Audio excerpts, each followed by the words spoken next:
Hi friends, welcome to my channel Supply Chain Knowledge, and today's topic is export and import complete explained, which I'll be covering in my different chapters. So today's first chapter is basic understanding of export and import. उसके बाद हम लोग आगे chapters पर जाएंगे. So let's begin the course with your instructor Arshit, and do like and subscribe my channel for further quality video. So let's dive in course. Well, देखिए what is export and import सबसे important ये है. तो export और import क्या होता है ये हमें जानना ज़रूरी है.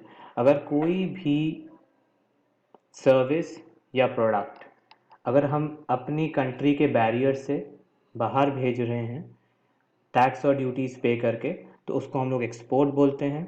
और अगर वो किसी कंट्री के मतलब अंदर आ रहा है और सारी टैक्स और ड्यूटीज़ पे करके अंदर आ रहा है, तो हम लोग उसको इम्पोर्ट बोलते हैं, चाहे वो कोई भी प्रोडक्ट हो चाहे कोई सर्विसेज हो.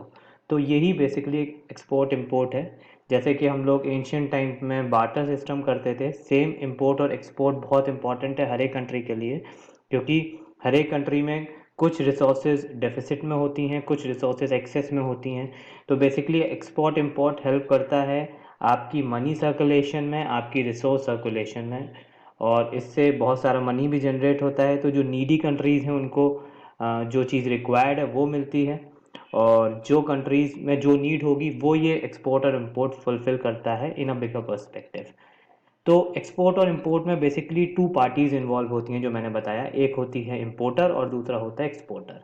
इम्पोर्टर वो होता है जो कोई प्रोडक्ट या सर्विस को परचेज करता है, तो हम उसको बायर बोलते हैं. इसकी तरफ से मटेरियल ये रिसीव करता है और उसका पेमेंट करता है इन टर्म्स ऑफ मनी.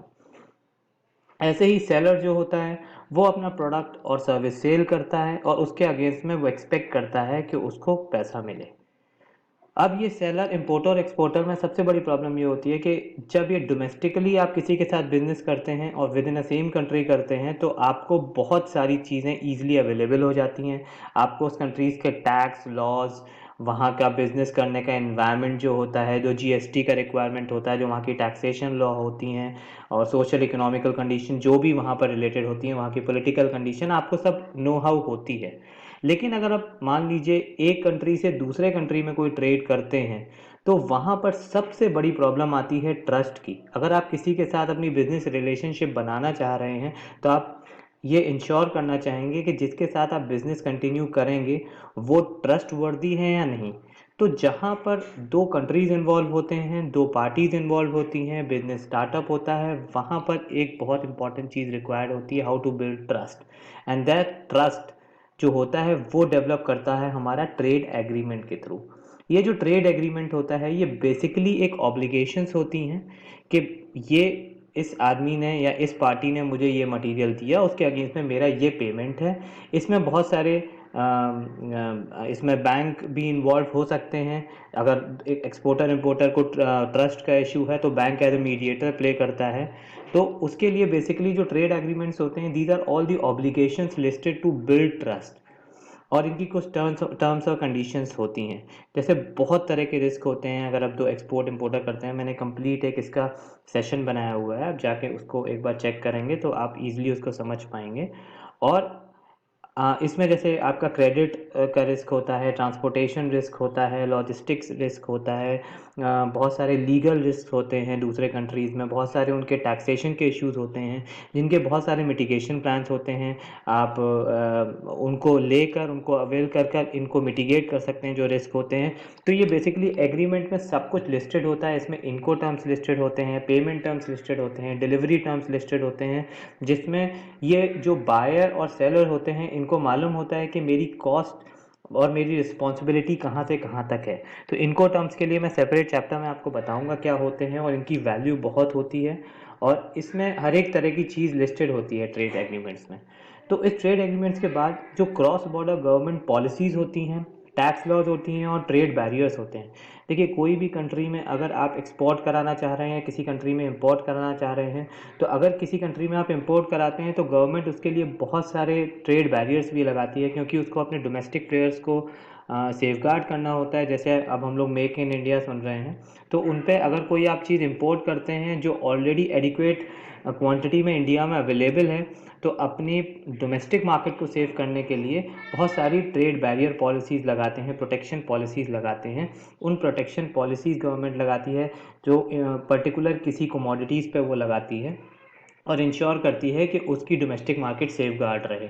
बहुत सारी टैक्स लॉज होती हैं, गवर्नमेंट पॉलिसीज़ होती हैं, तो ये क्रॉस बॉर्डर ट्रेड में बहुत कॉमन है, ये आपको स्टडी करना चाहिए। तो एक तो प्रोटेक्शन बैरियर जो मैंने बताया आपको, जैसे एक बहुत ही अभी रिसेंट एग्जांपल है कि हम लोग के जो मैंगोज़ होते हैं जो मुंबई में होते हैं वो ज़्यादातर एक्सपोर्ट होते थे, तो अभी यूएस ने उनको बंद कर दिया था, क्योंकि उसमें एक पेरिशेबल में उसमें एक ऐसा उनको इंसेक्ट कुछ ऐसा मिला था जो इंसेक्ट का लावा मिला था, जो उनके लिए बहुत ही ज़्यादा प्रॉब्लम कर रहा था, तो उन्होंने कम्प्लीटली एक्सपोर्ट उसके बंद करा दिए थे।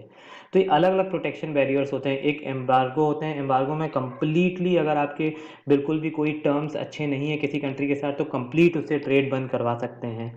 तो ये बहुत सारे सिस्टम्स होते हैं। इसी की तरह कुछ प्रोटेक्शन बैरियर्स होते हैं और कुछ एक्सपोर्ट इंपोर्ट बैरियर्स होते हैं। जैसे मैंने बताया, कुछ पर्टिकुलर एक्सपोर्ट पे भी आपको टैक्सेस लगते हैं। जैसे अगर आपने कोई एक टेक्नोलॉजी कोई कोई आप कोई मिलिट्री का वेपन हो, कोई ऐसी चीज़ हो जो आप एक्सपोर्ट कराना चाह रहे हैं, उसकी टेक्नोलॉजी देना चाह रहे हैं, तो उस पर एक्सपोर्ट बैरियर्स लग सकते हैं। गवर्नमेंट चाहती है कि वो चीज़ जाए ना, और जाए तो बहुत ही कॉजन के साथ जाए, तो इसका मिसयूज़ ना हो पाए। या बहुत सारे जो आपके ऑर्गेनिक, या अगर आप कोई प्लांट या कुछ ऐसा दे रहे हैं, तो उसमें भी बहुत सारे ये एक्सपोर्ट बैरियर्स होते हैं। इंपोर्ट बैरियर जो मैंने आपको बताया ही। उसके बाद फ्री ट्रेड भी होती है। किसी कंट्री के साथ अगर बहुत ही अच्छे रिलेशंस हैं, तो बहुत से कंट्री उसमें आपको टैक्स में रिबेट देते हैं अगर आप वो वहाँ पर ट्रेड करने के लिए, जिससे दोनों की एक्सपोर्ट इंपोर्ट रिलेशन फ्लरिश हों और दोनों कंट्री एक दूसरे के साथ इम्पॉर्टेंट रिलेशनशिप में आएँ और फ्री ट्रेड करें वहाँ पर। तो ऐसे बहुत सारी ट्रेड स्कीम्स भी होती हैं जिसमें आपको इंसेंटिव्स दिए जाते हैं। तो चलिए, ये तो हो गई पूरे एक्सपोर्ट इंपोर्ट की बात। अब इसके कुछ रिक्वायरमेंट, लीगल रिक्वायरमेंट बता देता हूँ। इंपोर्ट एक्सपोर्ट एक कोड होता है, ये मस्ट होता है अगर आपको एक्सपोर्ट और इंपोर्ट कुछ कराना है इंडिया में। ये import export code basically unique होता है आपके एक्सपोर्ट और इंपोर्ट अगर आपको बिजनेस स्टार्ट कराना है। जैसे हमारा मान लीजिए आपको इंडिया में बिजनेस, डोमेस्टिक बिजनेस स्टार्ट करने के लिए आपको जीएसटी नंबर चाहिए, ऐसे ही import export code, it's a unique code.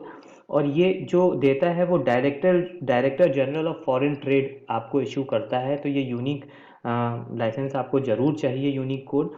ऐसे ही एक रजिस्ट्रेशन एंड मेंबरशिप सर्टिफिकेट होता है।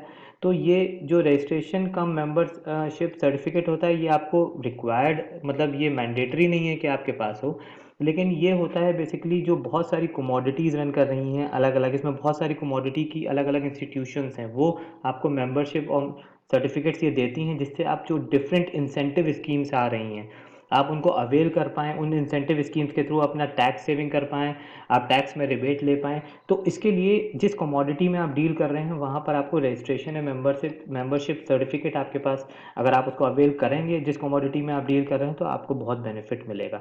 तो ये एक आउटलाइन है बेसिकली एक्सपोर्ट इंपोर्ट की अंडरस्टैंडिंग की। अब मैं आपको जो सेकंड सेशन बताऊंगा उसमें बताऊंगा कि एक प्रोसेस की अंडरस्टैंडिंग दूंगा कि एक्सपोर्ट इंपोर्ट बेसिकली रन कैसे करता है। इसमें फर्स्ट हम ऑर्डर बुकिंग करते हैं, एक फ्लो चार्ट इसका समझेंगे। उस फ्लो चार्ट के बाद हम डिटेल्स में जो डॉक्यूमेंट्स रिक्वायर्ड होते हैं उसके उनको समझेंगे, और पूरा इसको एलैबोरेट करके समझेंगे अलग अलग सेशंस में। तो जो मेरा नेक्स्ट चैप्टर होगा उसमें मैं आपको प्रोसेस अंडरस्टैंडिंग दूंगा, तो आप उसको गो थ्रू करिएगा। तो ये आपको एक बेसिक अंडरस्टैंडिंग देता है। आप मेरे चैनल को लाइक एंड सब्सक्राइब करिए, और मैंने बहुत सारे इसमें लिंक्स आपको दे रखे हैं अपने डिस्क्रिप्शन में। उन लिंक्स पे जाके अगर आप क्लिक करेंगे तो आप बहुत सी अच्छी अच्छी बुक्स इसमें आप चेकआउट कर सकते हैं, जो आपको बहुत अच्छी नॉलेज दे देगी हर एक सब्जेक्ट में सप्लाई चेन के। तो आप उनको जाके भी चेकआउट ज़रूर करिएगा। चलिए, मेरे चैनल को लाइक एंड सब्सक्राइब करिए, जैसे मैं आपको ये क्वालिटी वीडियोस देता रहूँ। Thank you.